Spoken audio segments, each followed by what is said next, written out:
Puji syukur kita panjatkan kehadiran Allah Subhanahu wa Ta'ala atas segala limpahan rahmat, taufik serta hidayahnya.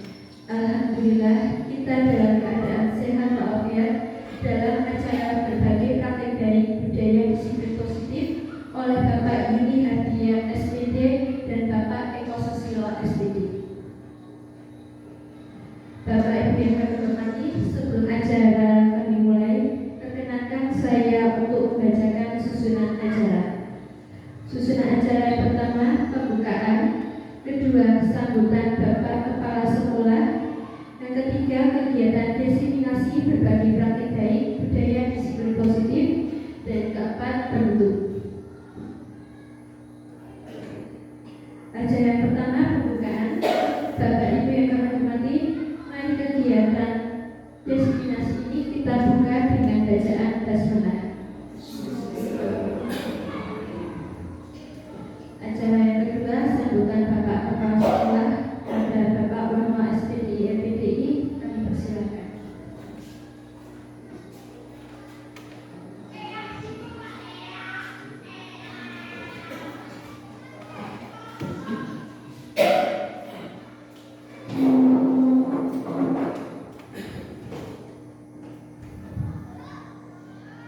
Assalamualaikum warahmatullahi wabarakatuh. Bismillahirrahmanirrahim. La haula wa la quwwata illa billah. Pada Bapak dan Ibu guru SD Negeri 1 yang kami hormati, pada ibu-ibu guru TK, Samilanat yang kami hormati, dan semuanya saja yang kami muliakan. Alhamdulillahirabbil alamin. Puji syukur kepada Allah Subhanahu wa Ta'ala bahwasanya pada pagi menjelang siang ini kita semua dapat berkumpul untuk melaksanakan kegiatan destinasi. Pak Juni dan Pak Eko dengan tiada alam saudaraku, marilah bersama-sama merasa syukur kita ikrarkan dengan membaca kalimat tauhid. Alhamdulillah. Sholawat bersama Allah semoga tercurahkan kepada kita Rasulullah Sallallahu Alaihi Wasallam dengan suatu harapan semoga semua termasuk umatnya dengan mendapatkan syafaatnya sejak dari dunia hingga akhirat. Allahumma amin. Bapak Ibu yang kami hormati, pada kali ini Pak Izumi dan Pak Eko melakukan kegiatan yang mana kegiatan ini harapannya tidak hanya bermanfaat bagi Pak Eko dan Pak Izumi, namun bisa memberikan motivasi, memberikan semangat bagi Bapak Ibu guru yang lain. Kalau Pak Izumi dan Pak Eko bisa, berarti Bapak Ibu guru yang lain juga bisa, gitu ya. Kalau orang lain bisa, berarti saya juga bisa, karena semuanya mempunyai kemampuan sesuai dengan kapasitasnya masing-masing. Oleh karena itu, mari berdoa semoga kegiatan pada kali ini bisa berjalan dengan lancar, tidak ada suatu apapun, kegiatannya bisa selesai sampai akhir nanti. Apalagi ini untuk kelas kecil sudah dipulangkan, untuk kelas besar ini masih berada di kelas, diberikan tugas. Oleh karena itu biar semuanya bisa berjalan dengan bisa belajar, sementara kegiatan destinasi pada kali ini juga berjalan lancar. Untuk saling mendukung, saling memberikan motivasi, saling membantu, jika kita yang butuh nantinya, jika insya Allah teman-teman juga akan senang membantu. Kemudian pada ini berkata, semoga acara kali ini bisa berjalan lancar atas ridho dari Allah Subhanahu wa Ta'ala.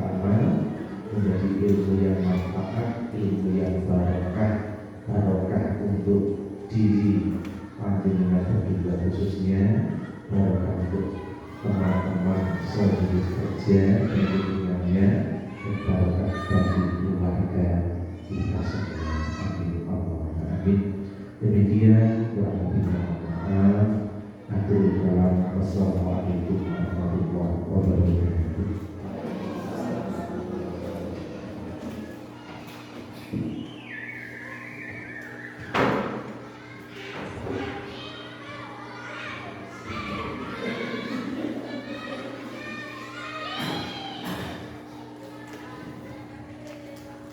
Terima kasih atas sambutan yang diberikan oleh Bapak Wakil Presiden.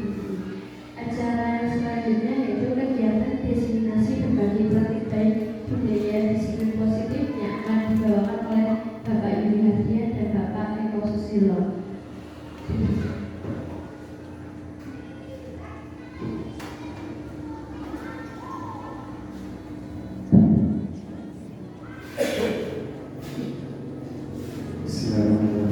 Assalamualaikum warahmatullahi wabarakatuh. Pada Bapak Kepala Sekolah yang saya hormati, kepada Bapak Ibu Guru yang saya hormati pula, dan kepada ibu-ibu guru TK yang saya hormati. Pertama-tama saya ucapkan terima kasih atas dukungan dari Bapak Ibu semua. Dalam hari ini kami berdua, saya sendiri dengan Pak Eko akan melaksanakan program diseminasi aksi nyata modul 1.4 yaitu budaya positif. Tanpa dukungan dari Bapak Ibu semua, kegiatan ini tidak akan bisa berjalan, dan saya berdua kami mengucapkan sekali lagi terima kasih atas waktu dari kesibukan Bapak Ibu semua, walaupun anak-anak juga masih belajar, tapi untuk mendapatkan sedikit untuk berbagi praktik baik tentang budaya positif di sekolah. Perlu Bapak Ibu ketahui, jadi untuk aksi nyata di modul 1.4 adalah budaya positif.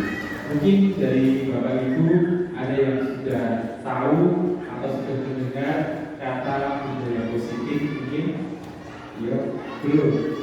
Pak Budi mungkin sudah pernah mendengar budaya positif. Pak Budi, apa itu budaya positif? Ada negatif, ada positif. Kalau ini budaya positif di sekolah. Nah, mungkin Bapak Ibu guru juga sudah istilah seperti ini mungkin sudah familiar, tapi akan kami sedikit informasikan tentang budaya positif apa yang ada di sekolah. Lanjut. Budaya positif di sekolah ialah perwujudan dari nilai-nilai atau keyakinan-keyakinan universal yang diterapkan di sekolah. Jadi di sekolah itu ada nilai-nilai atau keyakinan-keyakinan yang biasanya tidak disepakati.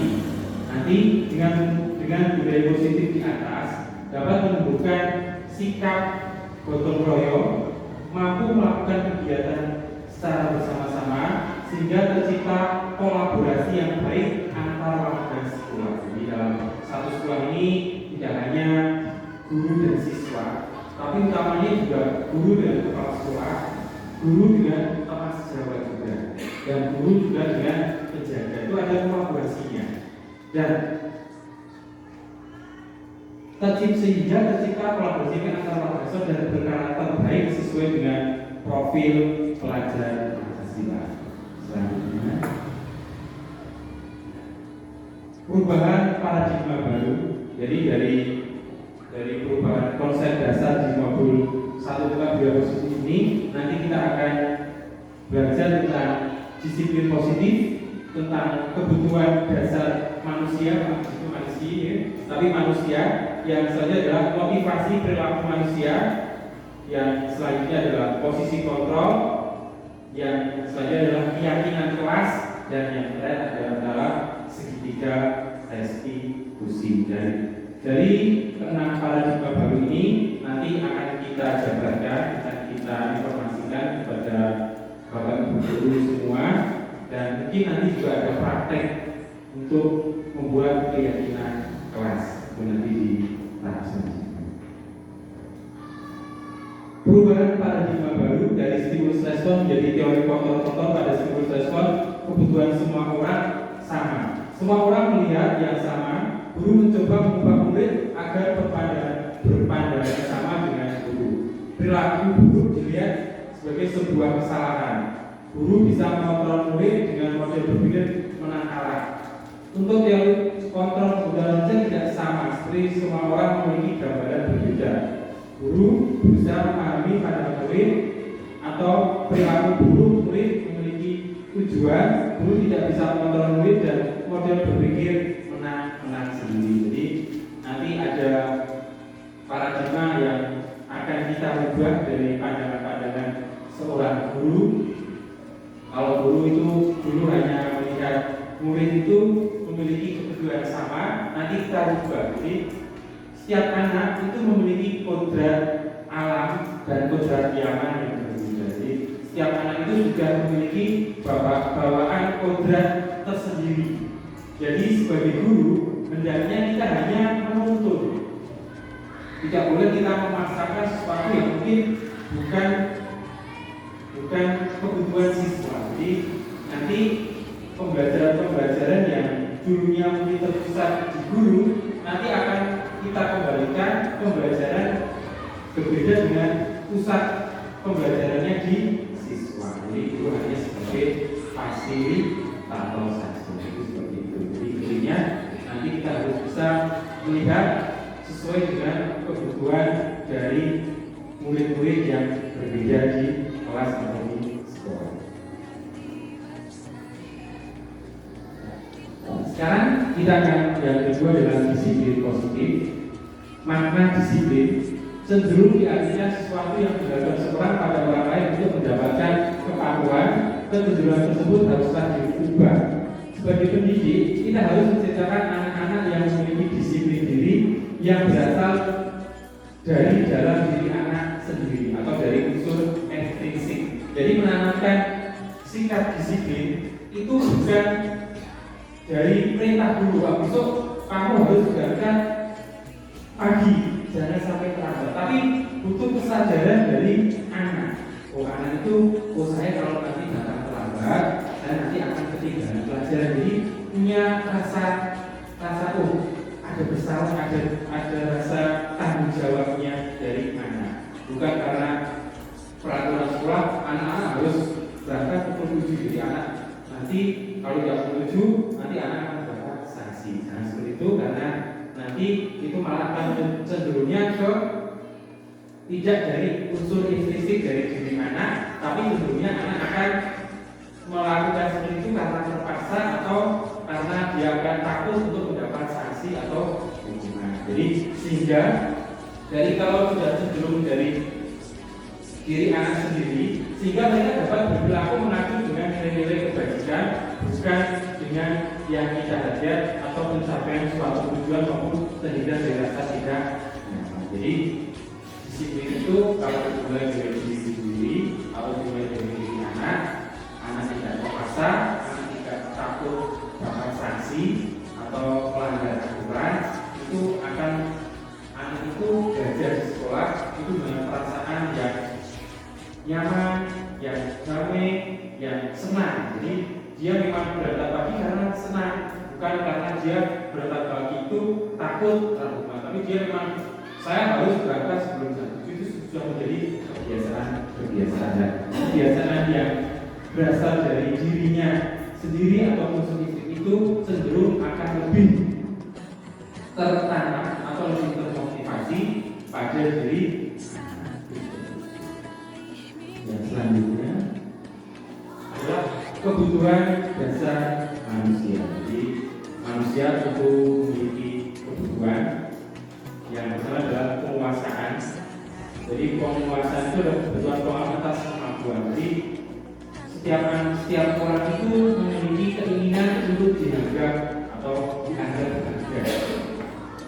Dan yang selanjutnya adalah kekuatan untuk mencapai sesuatu. Yang selanjutnya diakui atas prestasi dan keterampilan, dan yang selanjutnya didengarkan dan memiliki harga diri. Jadi cenderungan itu di penguasaan atau kebutuhan pengakuan. Saya ini diakui kalau saya sudah belajar, saya dapat nilai yang bagus, berarti prestasi saya bagus.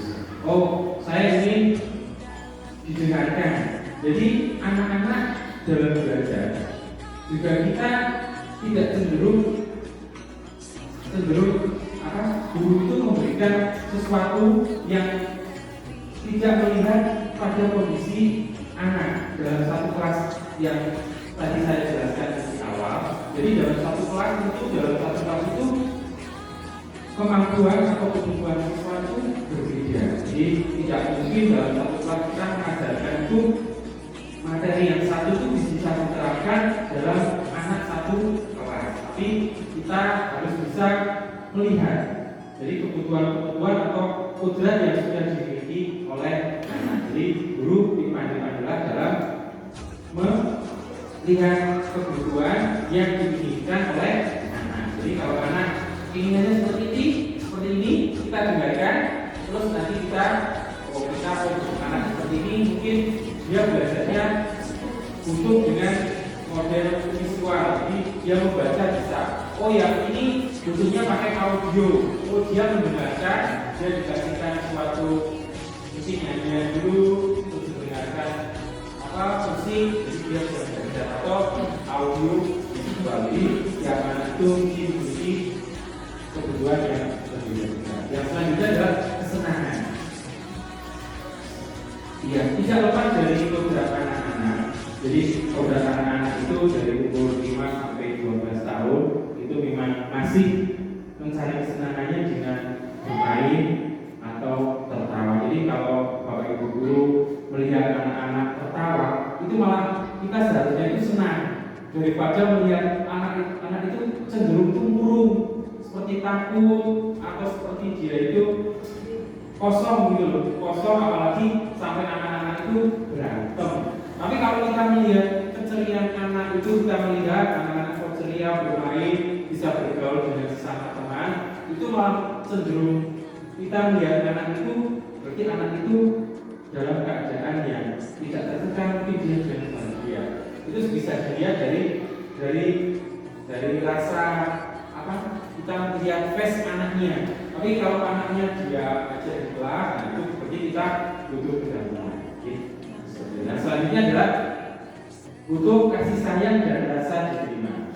Nah kebutuhan untuk disayangi dan diterima dan kebutuhan tetap terhubung dengan orang lain. Nah selanjutnya walaupun anak-anak atau siswa itu bukan anak secara alami atau kodratnya bukan anak-anak kita, tapi di sekolah itu adalah sebagai anak kita yang butuh kasih sayang. Jadi kita harus bisa menuntun, merangkul, mengayomi. Jadi apa yang dibutuhkan anak di sekolah, nah kita dengarkan dulu. Oh Pak, saya di rumah seperti ini. Kita dekati dulu, kita pelan-pelan, kita cari penyebabnya.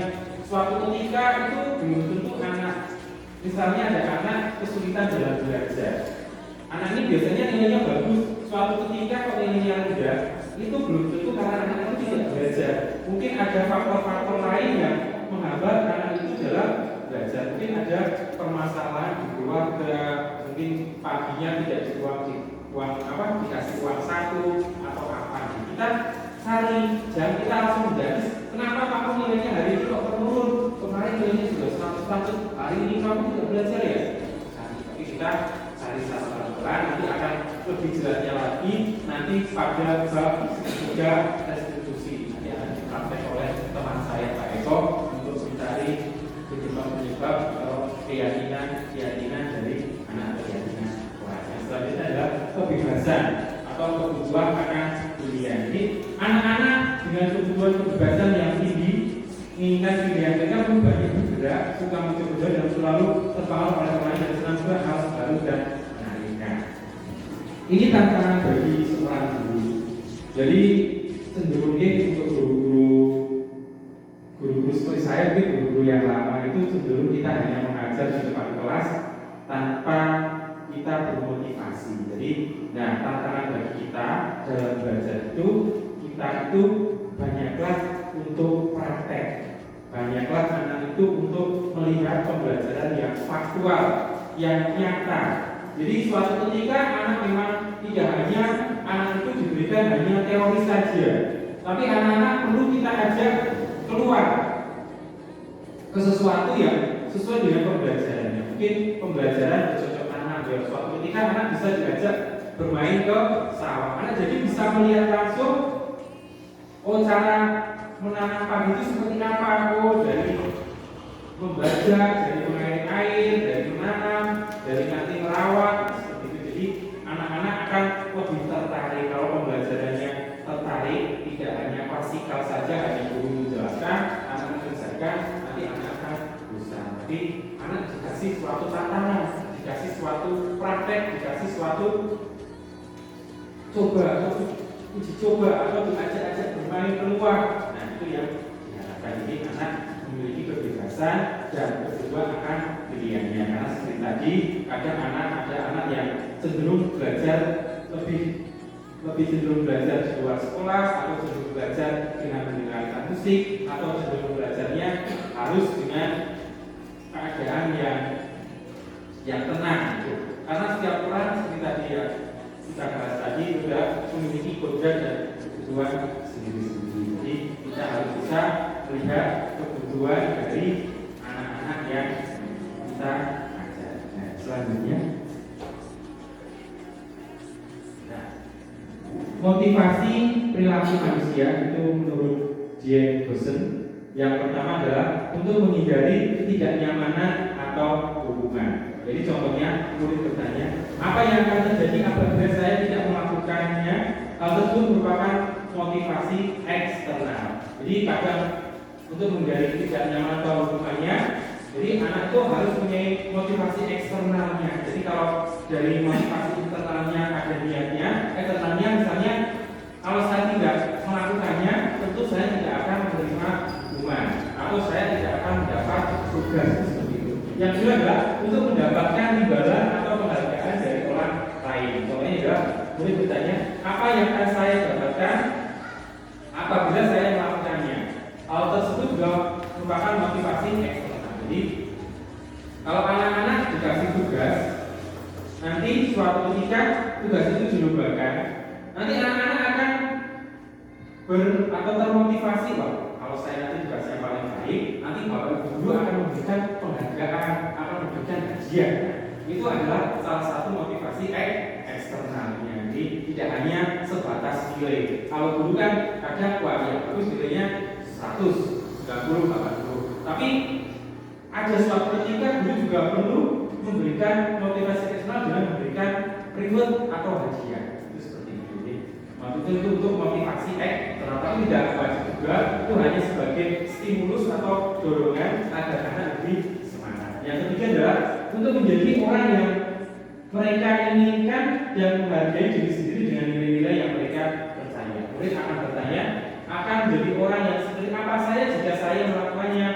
Nah, jadi kalau saya menghargai diri saya dan nilai-nilai yang saya pegang, atau misalnya saya harus punya rasa disiplin yang tinggi gitu, nanti motivasi internal itu nanti besok saya akan menjadi anak yang seperti ini. Besok saya melanjutkan di SMP juga akan terbawa.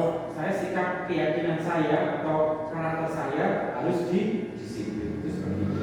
Itu juga adalah salah satu motivasi eksternal. Jadi ini menjadi seperti apa saya. Jadi harus ada.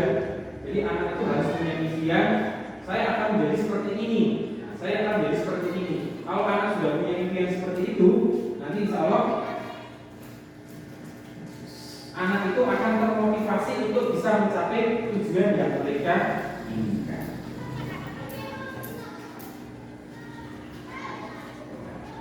Motivasi itu adalah dorongan yang timbul dari diri seorang secara sadar atau tidak sadar untuk melakukan sesuatu tindakan atau tujuan tertentu. Jadi setiap orang, setiap anak, jadi kalau sudah termotivasi, itu insya Allah ada dorongan dari dalam dirinya untuk menjadi sesuatu atau mencapai tujuan yang mereka inginkan. Misalnya saya sudah ingin dapat nilai matematika 100, maka saya harus belajar, harus pelajari materi ini supaya besok pas ulangan saya mendapat nilai 100 dan saya tidak dia termotivasi. Wah, kalau saya nanti tidak belajar, tidak mempelajari materi yang sudah diajarkan Bapak Ibu guru, jadi dia tidak bisa mendapat nilai yang bagus, maka saya akan diri saya akan merasa malu dengan teman-teman dan saya tidak akan bangga. Itu seperti itu motivasi. Nah, motivasi adalah motivasi eksternal dan internal. Jadi kalau motivasi eksternal itu melakukan bisnisnya dikarenakan takut menghindar dari hukuman atau penghargaan akan bentuk penghargaan. Jadi eksternalnya karena rasa takut atau menghindari dari hukuman atau sanksi atau pengharapan akan penghargaan. Jadi dia kalau sudah terbuka, kalau saya tidak seperti ini, kalau tidak sungguh-sungguh, saya tidak akan mendapatkan penghargaan dari Bapak Ibu guru, atau saya akan takut nanti kena hukuman, atau saya nanti kalau saya termotivasi ini, saya bisa menghindar dari hukuman yang akan diberikan oleh Bapak Ibu guru. Seperti itu. Dan selanjutnya adalah motivasi internal, yaitu murid melakukan kedisiplinan dikarenakan sadar akan nilai-nilai bagian dalam dirinya atau menghargai nilai bagian diri sendirinya. Ini yang sudah saya sampaikan di awal tadi. Jadi kalau anak termotivasi secara internal, itu akan terbawa, anak-anak itu akan lebih mengenal, akan lebih cenderung dia itu bersungguh-sungguh karena motivasi dari dirinya sendiri, maka anak-anak itu tentunya dia punya tujuan atau keinginan yang ingin dia capai. Nah, anak-anak itu cenderung akan bersungguh-sungguh karena kalau anak yang termotivasi dari dirinya sendiri, jadi dia tidak akan takut apabila mendapatkan sanksi atau hukuman. Jadi dia hanya motivasinya, saya akan menjadi lebih baik, saya akan mendapatkan prestasi, saya akan menjadi seorang yang sesuai dengan keyakinan saya. Jadi dia tidak akan, wah kalau nanti saya tidak seperti ini, nanti saya akan dapat hukuman. Itu tidak, karena dia memang motivasinya dari dalam diri sendiri. Konsep disiplin dengan pendekatan restitusi. Nah, ada sebuah cara untuk menanamkan disiplin pada murid. Nanti setelah ini banyak prakteknya Bapak Ibu. Mungkin ini baru pengenalan materinya dulu. Nanti ada kita praktekkan. Nah, yang kata restitusi mungkin sudah banyak yang mendengar atau Bapak Ibu. Mungkin istilah ini sedikit baru, tapi aslinya ini sama dengan sedikit peraturan. Jadi restitusi adalah proses penciptaan kondisi bagi murid untuk memperbaiki kesalahan mereka sehingga mereka bisa kembali pada kelompok mereka dengan karakter yang lebih kuat. Jadi restitusi itu jadi mengembalikan keyakinan anak-anak. Jadi tidak hanya sekedar kita memberikan hukuman anak supaya jerah, anak supaya tidak mengulangi lagi, tapi memberikan rasa percaya diri atau percaya pada kemampuan anak lagi. Jadi kalau anak melakukan kesalahan, kita langsung memberikan sanksi atau hukuman, cenderung kita sebagai guru, kita sebagai guru penghukum, bukan sebagai teman atau manajernya, tapi kita hanya menghukum anak supaya anak jerah. Tapi kalau kita berpatokan dengan restitusi, jadi anak-anak itu akan kita cari masalah apa yang menyebabkan anak itu bersalah. Kita dudukan dulu anak itu supaya tenang. Nah setelah itu, kita coba gali sedikit ini. Oh, apa yang menyebabkan anak itu melakukan kesalahan-kesalahan itu? Setelah itu kita bersepakatan apakah anak itu bisa memperbaiki kesalahannya. Nah, kita kembalikan ke anak lagi. Nah, kalau kamu berbuat salah seperti ini, apa kamu bisa memperbaikinya? Nah, dengan cara apa? Nah, kita kembalikan ke anak lagi seperti ini. Jadi kalau anak disepertikan itu nanti insya Allah anak akan cenderung akan menghargai atau mengetahui, oh kalau saya sudah melakukan kesalahan seperti ini, selanjutnya saya akan melakukan tindakan seperti ini. Nah tentunya saya akan bersungguh-sungguh untuk atau minta maaf atau tidak mengulangi kesalahan yang saya perbuat. Saya akan memperbaikinya dengan cara misalnya dia minta maaf, kalau dia bertengkar dengan teman atau dengan cara-cara yang seperti itu. Nah, ciri-ciri restitusi itu yang ada 9 tips. Yang satu adalah bukan untuk menebus kesalahan, namun untuk belajar dari kesalahan. Jadi kalau kita tidak social justice, anak yang salah, kamu salah, jadi kamu harus mendapat hukuman, dapat sanksi, itu sudah restitusi. Jadi restitusi belajar dari kesalahan. Jadi kalau anak salah, kita cari apa yang menyebabkan anak itu bersalah, dan kita perbaiki, kita kembalikan anak itu supaya menjadi kembali ke sebelum dia melakukan kesalahan. Jadi dia tidak akan tertekan atau merasa bersalahnya. Yang kedua adalah memperbaiki hubungan. Jadi anak tentunya sangat rentan sekali hubungannya dengan sesama teman. Jadi kalau ada anak yang tukaran A dengan B, nanti ada yang besok sudah lupa, tapi ada yang masih ingin besok saya tidak mau bermain dengan anak itu, saya akan kelompok seperti itu. Itu seperti itu tentunya seperti itu. Nah itu bukan juga restitusi. Yang itu adalah memperbaiki setelah dia bersalah, dia mengakui kesalahannya, dia minta maaf, dia kembali ke temannya.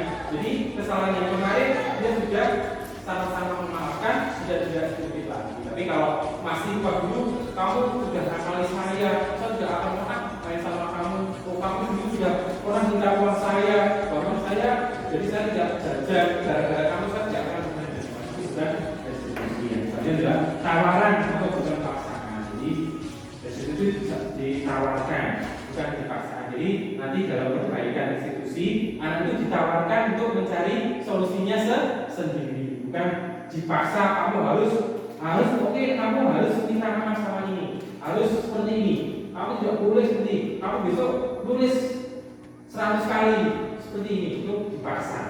Yang sebenarnya dari situ menuntut untuk melihat ke dalam diri.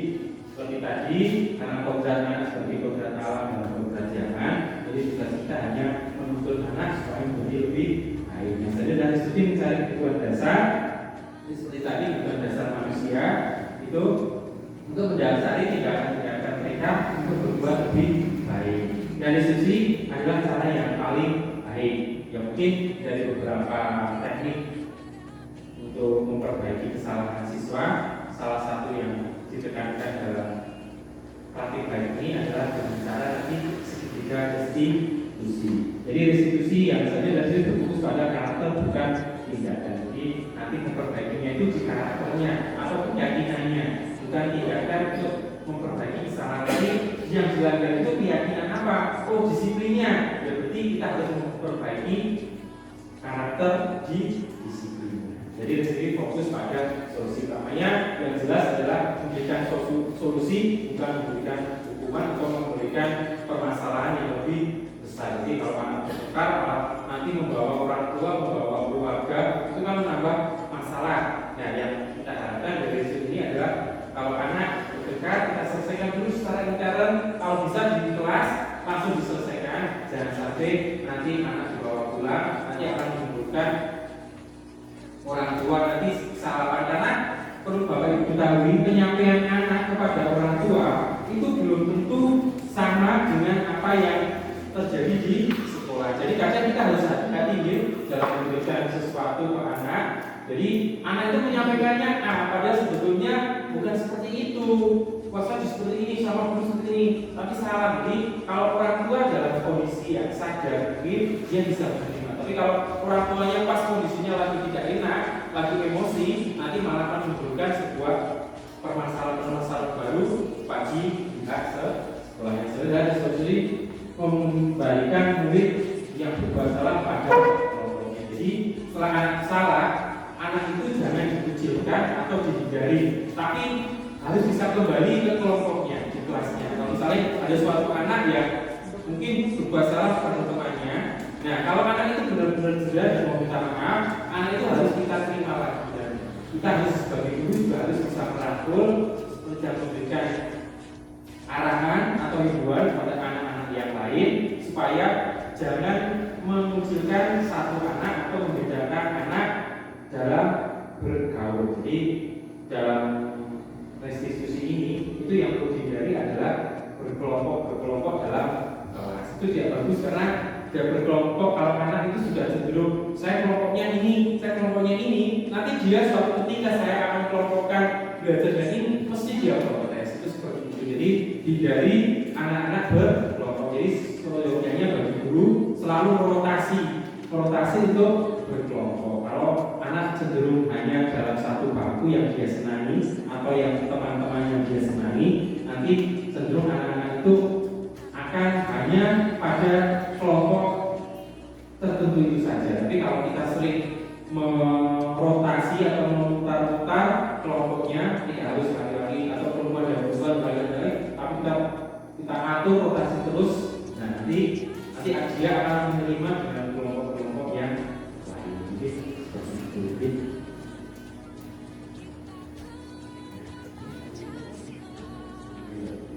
Nah, ini perbedaan. Nah, contoh ada kasus nih. Ini contoh ilustrasi saja. Misalnya ada kasus murid datang terlambat ke sekolah. Nah, ada tiga cara ya. Itu bisa berupa hukuman, konsekuensi atau restitusi. Nah, kalau berupa hukuman, mesti guru akan bilang sendiri, murid disuruh berdiri, kamu berdiri di depan kelas, kamu lari lapangan berapa kali, atau kamu membuat apa seperti itu. Nah, guru mesti marah-marah kepada murid, atau guru mesti yang paling ini memang guru sendiri dulu ya, seperti saya juga, kamu harus menulis sebanyak berapa kali, nanti baru jeda. Itu sebagai guru sebagai hukuman. Jadi guru bertindak sebagai penghukum atau guru tidak sebagai. Tapi kalau guru memberikan konsekuensi, nah guru memberikan konsekuensi pada dalam kelas selama jam istirahat berlangsung. Guru juga sulit menghormati peraturan. Jadi ini lebih ringan lagi ya kalau anak-anak yang misalnya tidak mengusahakan kondisi terlambat. Kalau terlambat mungkin sadar, kalau tidak mengusahakan mungkin suatu efek jerahnya yang konsekuensinya adalah kalau kamu tidak melaksanakan PR, berarti kalau saya suruh istirahat sekarang kan kamu akan ditinggal pelajaran. Nah, kamu nanti pas istirahat, kamu juga dulu sebentar, kamu kerjakan PR-nya. Kalau selesai, kamu boleh istirahat. Itu sebagai konsekuensi. Nah, restitusi itu lebih dalam lagi. Nanti kalau restitusi menanyai keyakinan kelas yang telah disepakati oleh guru untuk membantu menyelesaikan masalah. Boleh terbuka, boleh berbeda dan orangnya. Ini akan lebih karena dalam kelas atau pembelajaran di kurikulum Merdeka itu ada namanya kesepakatan kelas. Nanti setelah kesepakatan kelas artinya lebih ada lagi nanti keyakinan kelas. Nah, keyakinan kelas itu akan lebih cenderung menitik beratkan pada karakter anaknya. Jadi nanti kalau misalnya saya datang terlambat, jadi keyakinan apa yang saya langgar? Kira-kira keyakinan apa? Kalau saya datang terlambat, keyakinan apa yang dilanggar? Kira-kira apa? Atau karakter apa yang dilanggar? Apa Pak? Basri, jangan ngatur saja. Basri mungkin tahu keyakinan apa yang dilanggar oleh apabila mungkin datang terlambat sekolah? Apa kira-kira? Karakter apa yang dilanggar? Ada yang iya, bagus sekali. Disiplin. Jadi kalau anak tahu keyakinan kelas yang sudah kita sepakati itu adalah disiplin, maka dia harus tahu berarti saya sudah melanggar salah satu keyakinan kelas yang kita sepakati adalah disiplin. Jadi keyakinan kelas nanti dalam kasus murid datang terlambat yang dilakukan adalah disiplinnya. Gimana cara memperbaikinya? Kita akan praktek. Nanti ada teman saya ini akan lebih menjadi modelnya nanti supaya tidak kacau. Bapak Ibu guru nanti akan belajar untuk membuat kesepakatan jadi nanti kalimat positif nanti akan dibuat lagi menjadi keyakinan. Jadi itu sedikit pengantar materi dari saya. Selanjutnya saya akan meneruskan belajaran saya Bapak Eko Ketua SPG untuk melanjutkan materi dan praktek. Nanti akan praktek supaya Bapak Ibu guru sudah tidak takut. Kalau di praktek itu akan lebih mengenal. Kalau tadi saya cuma penyampaian materi di awal, nah sekarang praktek dari apa yang tadi kami sampaikan. Terima kasih. Monggo Pak Eko, Pak Bu dan Bapak saya persilakan. Terima kasih Bapak Ibu. Oke Bapak Ibu, sebelumnya kita eksperimen dulu. Perhatikan dulu ya, data ke bulan atau datang ke bulan. Oh ini, ya. Pahami di pedoman itu. Jika datang bulan membawa jaket, dan pada bulan ke-1, pada bulan ke-1 membawa jaket, dan pada bulan ketiga memakai masker, pada bulan ketiga memakai masker, apa yang harus dibawa ketika mendatangi bulan ke-7?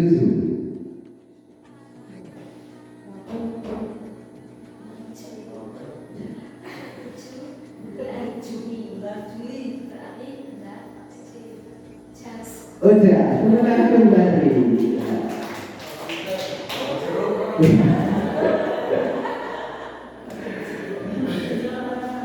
Oke, terima kasih Bapak Ibu. Tepuk tangan untuk kita semua. Baik Bapak Ibu, saya melanjutkan dengan tadi materi yang disampaikan oleh Bapak Willy.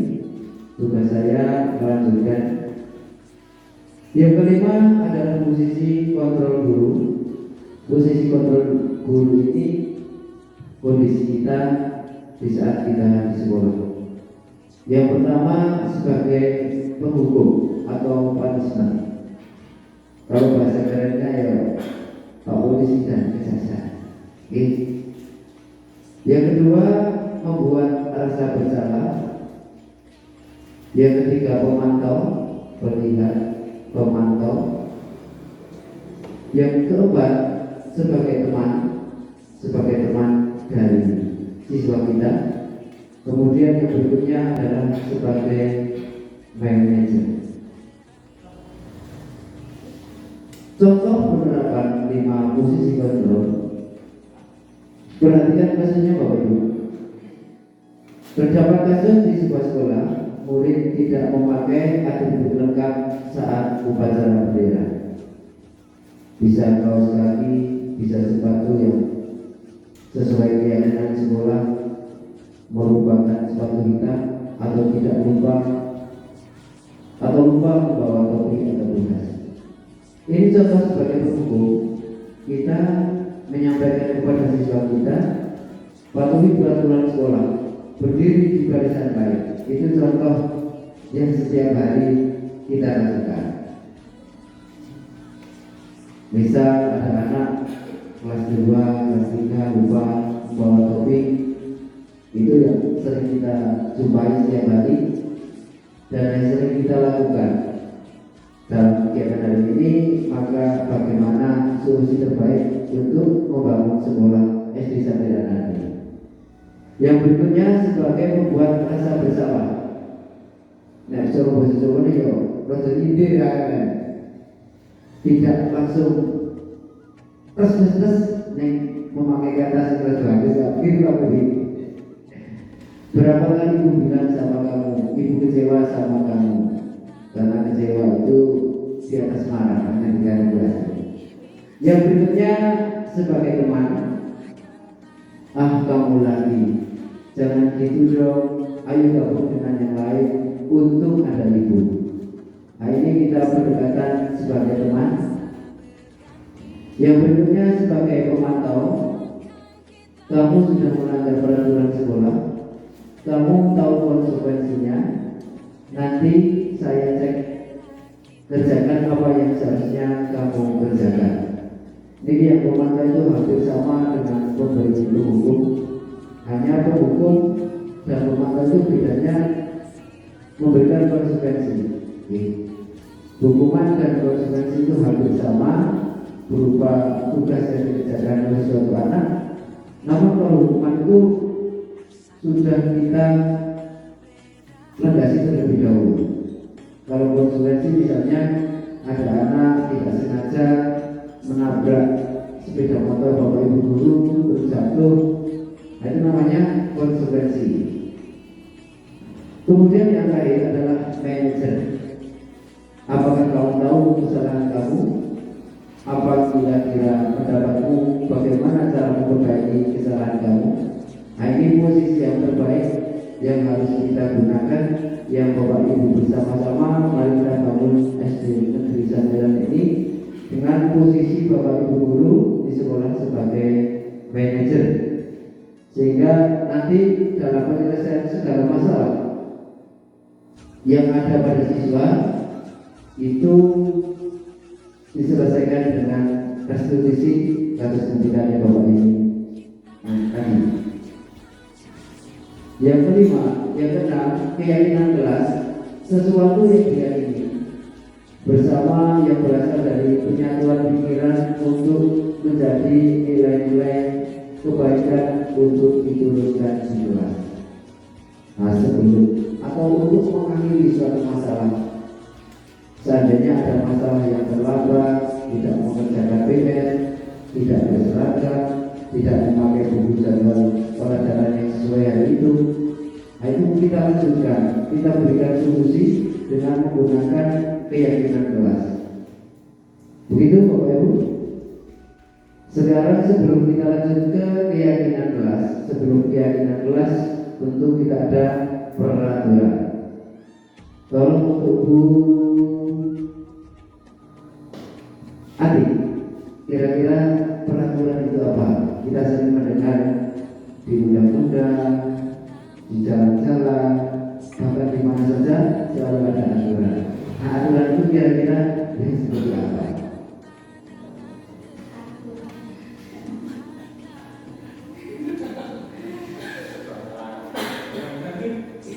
Menurut saya itu sesuatu yang perlu ditaati oleh orang lain atas kelompok untuk menciptakan lingkungan yang baik. Aturan adalah sesuatu yang harus ditaati dan dipenuhi oleh semua warga untuk menciptakan lingkungan yang lebih baik. Oke, terima kasih untuk waktu. Karena seharusnya sebelum menyusun keyakinan kelas, kita harus mengetahui dulu aturan-aturan yang ada di kelas. Oke. Nah, sementara sekolah-sekolah banyak yang masih menggunakan aturan kelas atau peraturan sekolah, sehingga siswa itu kurang disiplin karena hanya mematuhi aturan, tidak sesuai dengan keyakinan anak itu sendiri. Proses pembuatan kelas nanti Bapak Ibu coba kebetulan hari ini terlalu saking ibu guru TK yang sangat hebat, nanti akan menyusun keyakinan kelas masing-masing dari kertas paper yang sudah saya prepare. Nanti untuk Bang Billy juga dari PKI. Yang pertama, merumuskan peraturan kelas. Nah, peraturan kelas yang kira-kira akan disusun itu seperti apa? Kemudian ubah peraturan kelas menjadi keyakinan kelas. Kira-kira merubahnya itu kita sendiri atau bersama siapa Bapak Ibu? Bersama siswa. Berarti untuk ini karena Bapak Ibu sudah paham dan memahami semua, kita lanjutkan saja. Dilanjutkan dengan penandatanganan kesepakatan kelas. Setelah keyakinan, kemudian dinaikkan levelnya menjadi kesepakatan kelas. Kemudian ditandatangani bersama-sama, ditambahkan keyakinan kelas itu di ruangan kelas. Oke, silakan untuk yang SD nanti menyusun peraturannya kelas dulu, kemudian diubah menjadi keyakinan kelas, kemudian ditandatangani oleh Bapak Ibu guru beserta penyusun, kemudian ditempelkan di planon itu.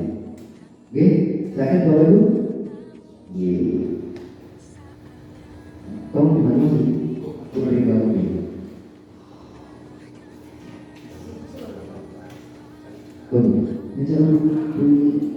Ini sampai kali.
Silakan Bapak Ibu nanti yang sudah ditempel.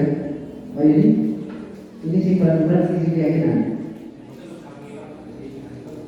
Oh benar. Oke. Berarti ini sih SD, ini sih TK. Oke. Nanti peraturan dulu ditempel, kemudian sebelahnya ditempel sih keyakinan kelas.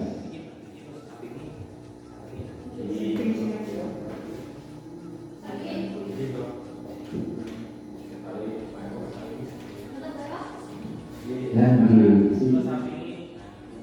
berarti menempelkan apa? Satu lagi Ya.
Ini kurang satu lagi Bu. Oke, nanti didapat nilai yang lebih besarnya. Yang mana kebajikan lebih besar.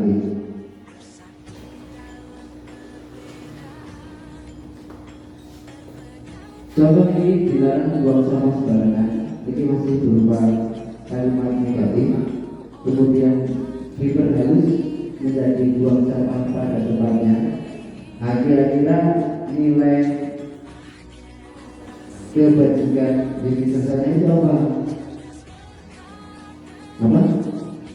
Cinta lingkungan itu. Misal ini mengerjakan ulangan dengan jujur berarti kejujuran. Mengerjakan PR di rumah berarti tanggung jawab. Disiplin kerja tanggung jawab boleh.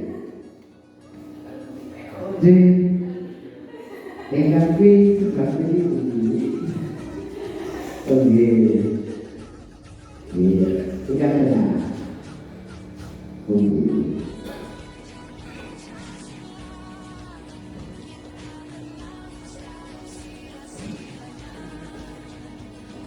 Berarti kira-kira itu berapa sih? Terserah berarti nomor berapa? Bisa datang kepadamu. Itu nilai kebajikan yang kita berarti di sini nomor 1. Yang kedua, menjaga kebersihan lingkungan berarti cinta lingkungan. Menjaga kebersihan lingkungan kami cinta lingkungan. Bersikap baik sesama teman berarti saling menghormati. Siap.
Ini bapak-bapak saya berikan peraturannya dilarang buang sampah sembarangan. Hal ini berupa peraturan yang tadi sudah dibacakan tadi. Kemudian buang sampah pada tempatnya ini merupakan sebuah keyakinan, karena keyakinan itu harus lebih halus. Kemudian itu namanya kesepakatan. Ini kesepakatan ini nanti bisa diusulkan bersama-sama pada dulu, bisa dengan kemudian menjadi kesepakatan sekolah.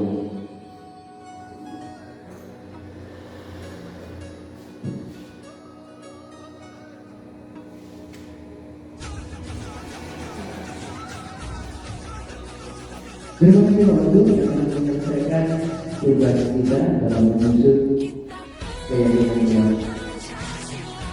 Bagaimana mewujudkan keyakinan kita? Yang pertama, lebih asas dari peraturan. Lebih asas itu orang kita menentu. Kemudian yang kedua, itu saja akan mudah diingat.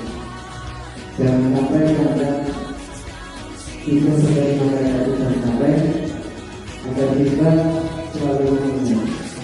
Yang ketiga, berupaya pernyataan yang besar, pernyataan yang besar itu kebajikan yang disepakati, yang sudah diketahui oleh semua orang.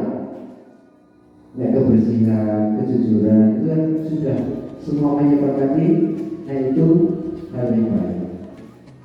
Berikutnya yang nomor 4, sesuai dengan kondisi kelas agar mudah diterapkan. Karena mungkin kita di Satirana mungkin akan jauh berbeda dengan di kota Semarang, apalagi berbeda lagi dengan provinsi Papua misalnya, sehingga harus menyesuaikan dengan kondisi kelas. Yang berikutnya dibuat dalam bentuk positif. Nah, nanti tadi dari kata dilarang membuang sampah sembarangan dirubah menjadi buang sampah pada tempatnya. Kemudian nilai kebajikannya cinta lingkungan. Yang terakhir, semua warga kelas harus ikut serta atau terlibat dalam pembuatan keyakinan kelas. Berikutnya adalah segitiga restitusi.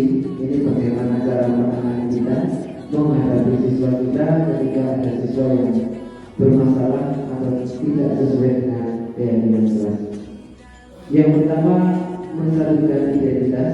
Yang kedua, validasi tindakan yang salah. Yang ketiga, menanyakan keyakinan. Karena kita sudah menyusun tadi keyakinan, tentu saja akan menjadi senjata kita apabila siswa itu melakukan sebuah kesalahan.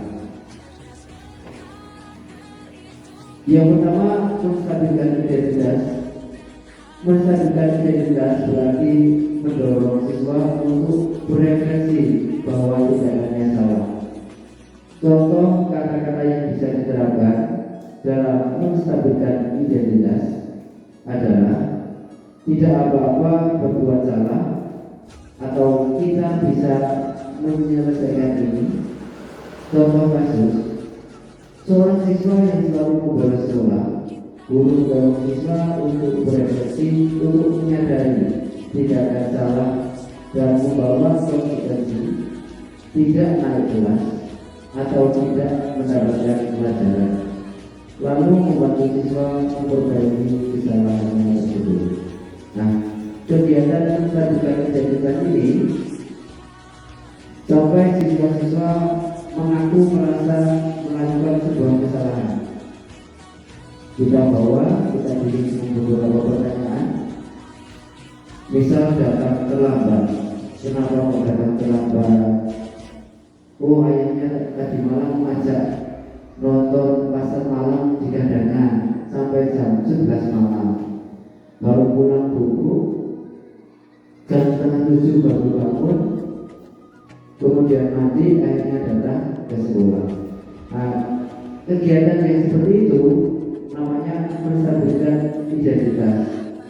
Dilanjutkan dengan bagaimana anak itu sampai mau terbuka menjelaskan secara pribadi, secara diri, dengan ikhlas menyatakan bahwa itu saya melakukan kesalahan. Dilakukan dengan tindakan validasi tindakan yang salah. Nah, kita sebagai guru juga harus memvalidasi atau menyatakan atau mensahkan, memvalidkan bahwa tindakan yang kamu lakukan hari ini merupakan tindakan yang salah. Validasi tindakan yang salah adalah upaya untuk membantu siswa mengidentifikasi kebutuhan dasar yang mendasari mereka melakukan kesalahan. Contoh kalimat yang dapat diterapkan dalam tahapan ini adalah: kamu pasti bisa, kamu pasti punya alasan mengapa melakukan semua ini. Contoh kasus, pada siswa yang sering terlambat ke sekolah, gurunya menanyakan alasannya. Bisa jadi anak itu tinggal jauh dari rumah, tidak punya kendaraan, atau membantu orang tuanya. Guru lalu bersama-sama dengan siswa mencari solusi atas permasalahan tersebut. Contoh dari kasus yang tadi itu sudah kita validasi, sudah kita identifikasi. oh ternyata kamu dulunya terlalu mahal. Diajak ayahnya untuk melihat pasar malam. Terus sampai sekolah kamu terlambat karena bangun kesiangan. Bangun kesiangan terlambat ke sekolah, itu kira-kira kamu melanggar atau melakukan kesalahan yang seperti apa? Nah, jika anak itu sudah terdidik emosinya, mereka akan melakukan suatu kegiatan yang jujur. Oh, saya melakukan kesalahan berupa tidak menaati keyakinan kelas, atau saya melanggar tidak disiplin.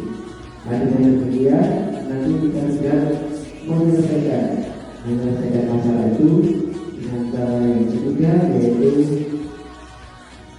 menanyakan keyakinan. Oh, ini anakku, hari ini kamu memang terlambat ke sekolah dan kamu telah mengakui dan betul sekali jawabanmu bahwa kamu telah melanggar disiplin, tidak datang tepat waktu. Yang ketiga, menanyakan keyakinan. Menanyakan keyakinan artinya mengajak siswa menemukan cara untuk berperilaku lebih baik dan tidak melanggar tata tertib sekolah. Nah, keyakinan apa yang telah kamu langgar pada hari ini? Dan contoh anak tadi, oh saya tidak datang tepat waktu atau disiplin Pak Guru, misalnya seperti itu. Dengan seperti itu, anak tidak merasa bersalah, anak juga tidak merasa terbebani, dan anak juga tidak akan merasa terngiang-ngiang karena masalah itu sudah habis, sudah selesai, dan sudah mendapatkan solusi. Contoh kalimat yang diterapkan dalam tahapan ini, apa nilai-nilai yang telah disepakati di sekolah.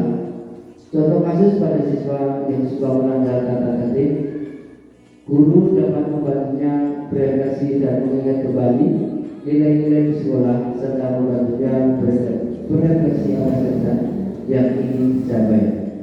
Akan seperti apa dia di masa yang akan datang. Baik Bapak Guru, dari tadi Pak Yudi memberikan paparan banyak sekali materi.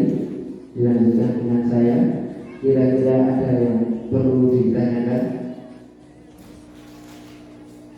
Oh Pak Budi, terima kasih Pak Budi.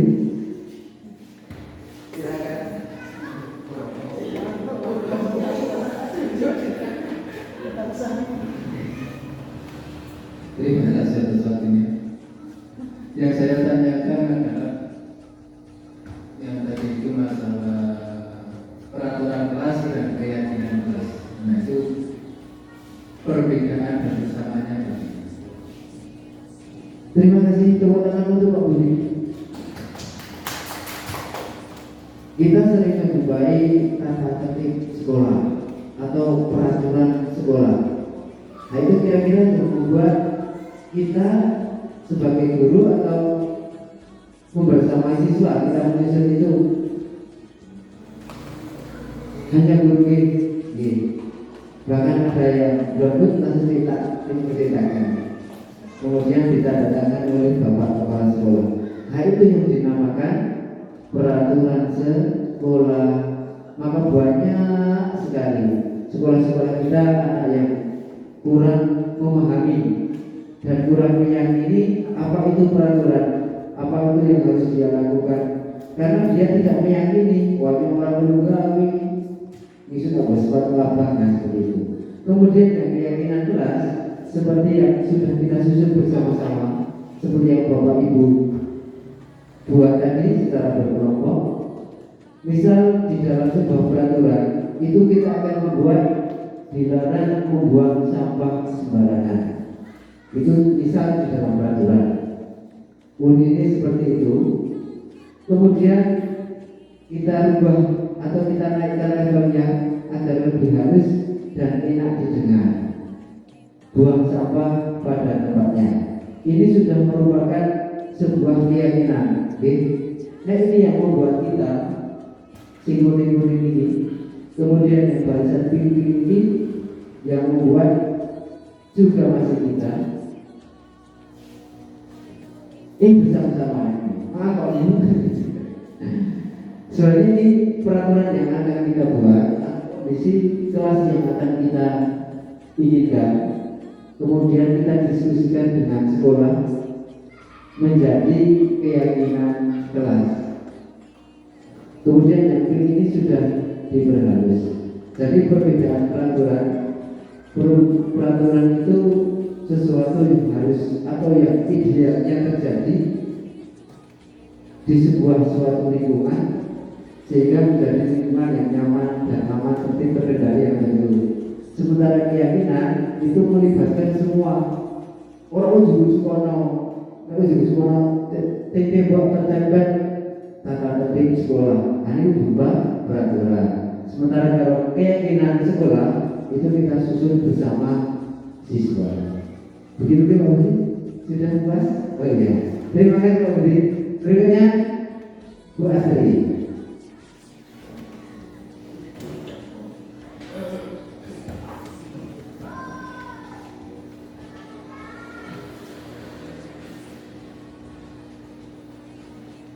Terima kasih atas waktunya. Ingin saya tanyakan, jika siswa itu kan sudah membuat keyakinan kelas, tetapi masih saja banyak siswa yang melanggar keyakinan kelas yang telah disepakati. Nah, cara atau solusi yang paling tepat untuk menghadapi siswa-siswa yang seperti itu bagaimana? Terima kasih.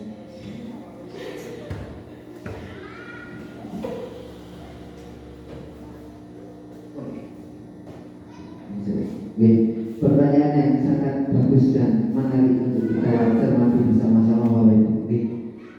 Sebelum kita melakukan diagnosis asesmen, kita melakukan penyusunan kesepakatan lagi wonten kelas kita yang baru. Selama berjalan beberapa waktu, tentu saja ada beberapa anak yang tidak sesuai dengan keyakinan kelas kita. Misalnya contoh realnya terlambat. Ya, misal ada anak yang terlambat. Yang pertama yaitu kita ajak ngobrol berdua, kemudian kita selesaikan dengan segitiga restitusi dengan tadi yang sudah Bapak ini sampaikan. Yang pertama itu menstabilkan identitas, bahwa kita menyampaikan nek berbuat salah itu tidak apa-apa karena manusiawi, godaan manusia membuat salah dan lupa. Nek selalu lupa ya, bukan manusia. Sampai menstabilkan identitas itu sampai dia mengakui tahu kesalahannya. Dilanjutkan dengan